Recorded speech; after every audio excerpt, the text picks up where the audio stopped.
Don Seeman will come, and I will speak about cultural phenomenology and the problem of religious experience. Good morning, everybody. It's a tremendous honor to be here, both on a panel honoring the work of my friend Tom Shortas, and also among the very distinguished panelists. So thank you, and thank you for the invitation and for organizing this very important event. Nobody has done more than Tom Shortas to develop phenomenological anthropology as a disciplinary approach, and more specifically, to develop phenomenological anthropology as a tool for the study of religion. So I realized that by framing this paper around what I call the problem of religious experience in ethnographic research, I'm in a sense treading the very ground that Tom has opened for exploration in order to raise some questions about how we might want to proceed. Now, some words of explanation and historical context are probably in order. As some of you know, the turn towards experience as a focus of anthropological research grew out of a deep, and phenomenology is really just one branch of that trend, which has various rivulets. Grew out of a deep sense of the failure or inadequacy of cultural anthropology, really beginning in the middle of the 1980s. Despite its roots in culture and personality theories associated with the students of Franz Boas, psychological considerations came to seem increasingly marginal in cultural anthropology in the face of a triumphant cultural relativism and hermeneutic paradigm. So it isn't really surprising that though the turn to experience often presented itself as an alternative to universalizing psychological claims, some of its first and strongest proponents were actually anthropologists who had medical or psychological training. Arthur Kleinman, who probably built one of the most important centers for the study of the anthropology of experience at Harvard. Tom passed through there a little bit before I did. I didn't just pass through, I did my PhD there, but he was obviously a psychiatrist. And many of the students that he trained were anthropologists who also pursued MD degrees. And yet there was something peculiar at Harvard at that time, which is that Arthur Kleinman, the psychiatrist who was developing this anthropology of experience, described himself, and I experienced him, as profoundly anti-psychological, in the sense that he had no use for a depth account of human experience and motivation, as is common in many schools of psychology. And at the time, his partners there, Byron Good, Mary Jo Good, had similar kinds of commitments. They were interested in describing experience, but they were very impatient, and I was very impatient, with the idea that there were some kind of structures of the mind that psychology had access to that were different from the everyday language ways that people talk about their own motivations and experience. Incidentally, or maybe not incidentally, Byron Good only a few years ago had a sort of conversion experience back to psychology. And we wound up devoting a special issue of Ethos pretty much to conversations raised by his conversion experience. But it seems to me, and despite the fact that Tom and I think, have a friendly disagreement about this, it still seems to me that the phenomenological turn and mainstream psychological approaches in anthropology have often been perceived as somehow at odds with one another, or as trying to claim the same ground in a way that needs to be unraveled. And it needs to be unraveled in particular when it comes to the study of religion, which is where somehow many of these things seem to meet. Okay, now, medical anthropology and psychological anthropology at the time was surrounded by a kind of aura of moral fervor. People were going to reclaim anthropology for the human. There was a kind of energy around making a statement that human experience, and in particular the experience of suffering, belongs at the center of anthropological research. And so in addition to people like Paul Farmer, who were pushing this in a very pragmatic way, how to return anthropology of experience to medical practice, there were also people who were pushing forward the analytic revolution. And among all of them, really the person who stands out more than anybody for focusing on the theme of religious experience was Tom Shortas. And I note that because although it seems still to me a little bit odd, I think there's been a certain allergy to talking about religion too explicitly in this school of thought, which is surprising because it's such a If any school has turned anthropology into a kind of religion, I think it's the anthropology of experience, in the sense that the anthropology itself is meant to carry this sort of moral burden of orientation toward the world. And yet, maybe for that reason, explicit discussion of religious practice, religious belief, religious experience has sometimes been given short shrift. Now, over time, it seems to me that a little bit of a rift developed, and it may not be really a rift, but certainly different languages between those anthropologists who really viewed themselves as phenomenologists and adopted the language of continental philosophy. And Tom was among the vanguard of that group. And a group that only recently began to define itself in more existentialist terms under the banner of people like Michael Jackson, who for the most part have eschewed some of that technical language. I mean, they don't talk about the phenomenological epoche, and they don't get tied up in those sort of debates. They're trying to develop, I think, a more common language approach to the discussion of experience. But Michael Jackson, for instance, who, his most recent book has even the word religion in the title, writes in that book, Palm at the Edge of the Mind, that he thinks anthropology should talk about religion without any recourse to theological or religious language. Because he thinks that kind of language draws anthropology astray and gets it involved in the language games that are being played by people of religion rather than a kind of direct analysis of everyday experience. And this is a little bit mind-boggling to me, because at the very least you would think that the languages people use help to structure the way that they think about and engage with the world. And so the resistance of anthropologists to engaging with that language strikes me as hampering the very project that they are trying to put forward. Now, religion has always played a strong role in the development of anthropological theory. Psychoanalytically oriented writers, following Freud into students, mostly treated ritual and religious life as a kind of archaeological problem, as if uncovering the presumed intrapsychic mechanisms of desire was sufficient to uncovering the meaning of religious practice or engagement in the lives of its practitioners. This amounts to a decoding rather than a reading of religious texts, practices, and contexts, or an absolute privileging of etymology over semantics. In other words, if you could uncover the origins of a thing, you were presumed to understand what it meant. And this has deep roots, of course, in Freudian thought, but it was adopted in many ways by certain kinds of psychological anthropologists in the early days, and I'm not sure that we've completely freed ourselves from this.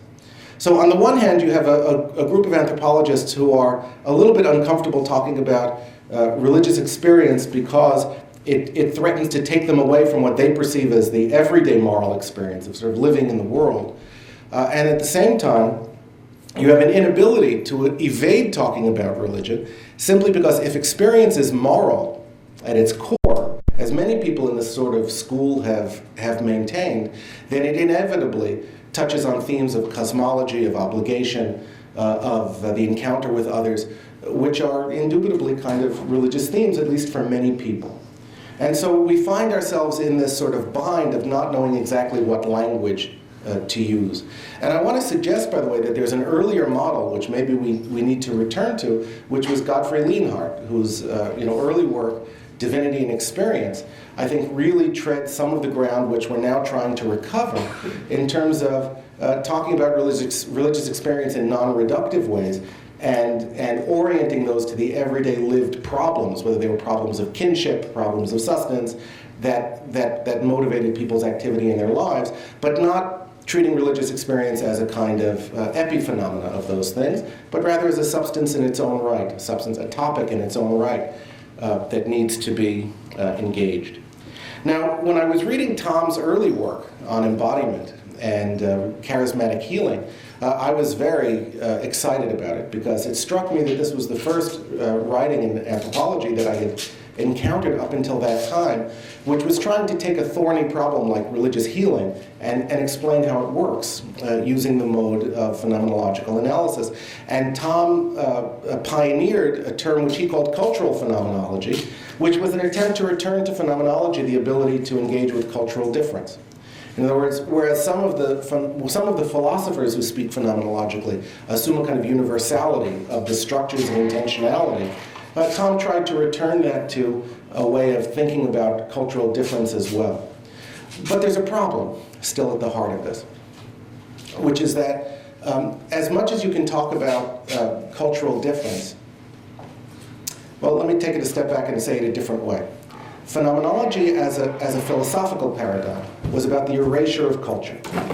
Right? That's really what it was about, among other things. So that the phenomenological epoche, the reduction that people were expected to undertake, was first and foremost a reduction from everyday habits of thought and language.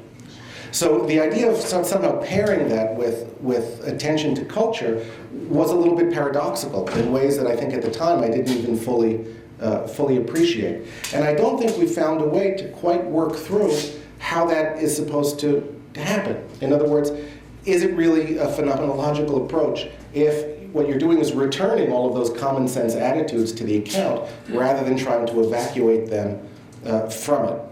Now, the early work on embodiment that Tom Shortis pioneered really was focused on bodily experience. And in his early work on charismatic healing, he suggested how different cultural ways of shaping intentionality, the way we attend to certain things, might have physiological consequence in the way we hold our musculature and in other ways that could actually lead to an experience of healing. Now, that's never been demonstrated, but it was certainly an intriguing move to have made. And yet, it leaves me feeling somehow unsatisfied. And it's not fair to talk about Tom Shortis's work in terms of things he did many years ago, but I do because I don't think that anybody has yet answered these questions. In other words, I think he raised questions that are still out there. One of the ways in which I think that an anthropology of religion needs to move forward beyond that paradigm is that much of the early anthropology, phenomenological anthropology, relied on particular theorists like Merleau-Ponty. Merleau-Ponty, still in the sort of phenomenological school, Merleau-Ponty is God, and in the more existential school, it's now Heidegger. But anytime you rely upon philosophers in that way, I think you run into ethnographic problems, which is that their ways of framing and thinking about the world may not match, of course, the world in which we do field work, and we have to be sensitive for how to escape that. Now, Merleau-Ponty, more than most phenomenologists, suffers from the accusation, at least, of a kind of solipsism, of a kind of careful attention to my own experience while trying to bracket out everything beyond that, which doesn't lend itself well to anthropological thought. Now, Tom, in one of his essays, made what I thought was a fascinating suggestion, which is that maybe the experience of divinity, the experience of facing God, comes on a much more basic level from the experience of the body as alterity, which is that I am a body and I have a body, but sometimes I also experience the body as other, particularly in illness and aging and contexts of distress, and that experience of the fundamental otherness of something which is also so fundamentally me may be on a phenomenological level what gives rise to an experience of otherness, of the holy other, as the theologians would say, of divinity. Now, without belaboring the point, because I know that I'm out of time, I just want to suggest that might not be the most fruitful way, that Merleau-Ponty may not be the most fruitful theorists through which to get at this. And the reason is that if you're looking for sources of alterity in human life, for the experience that there's something beyond me, it's true that the body in distress is a place to look. But it strikes me that we're all given to a kind of alterity from birth and maybe before, which is simply that we live in a social world. And we're constantly confronted by an other, whether you use a capital O or a small o, by others in the world around us. And that kind of maybe more Levinasian realization may be a more fruitful place to begin thinking about the experience of otherness that for many people, if not most people that we encounter in fieldwork, is experiences divinity. And whether we're talking about God or spirits or ghosts or ancestors, but that there's a kind of alterity that we experience in the world as a moral claim, because it's the claim of others upon us. It's the speaking before the said, if you want to use that kind of terminology. And that is something that anthropologists have not done well describing. And it may be that there are certain forms of lived experience, in particular those that, as Ann Taves says, experience is deemed religious, that are inherently difficult to describe ethnographically. So the challenge that remains, and this is a challenge that I haven't quite figured out what to do with, although I remain inspired by Tom Shortis's work as I try to work through it, is how to identify those moments in lived experience of ourselves and our informants, which seem powerfully to shape the world in which they live, but that are powerfully refractory to being described in ethnographic terms. Where, for instance, do I describe the experience of alterity as it appears in the life of another person? I believe it's there because I experience it, and when I talk to people intuitively, I get the feeling that they experience it. But where are its footprints in lived activity that I can describe? And if, in fact, we can't describe it because it doesn't leave footprints in that way, then maybe we need to rethink how complete a phenomenal anthropology can be unless we make use of that theological language that other people have eschewed. So, in short, thank you, Tom, for a generation of good questions. And I look forward very much to your work on exorcism that's coming out. What I like about that work is that you've sort of positioned your ethnography in the midst of such an emergent social controversy. I think it'll be hard to write about it in abstract terms the way you were able to do with charismatic healing. And I think you're going to be pushed up against the existential, and I really am looking forward to seeing how that works out. Thank you.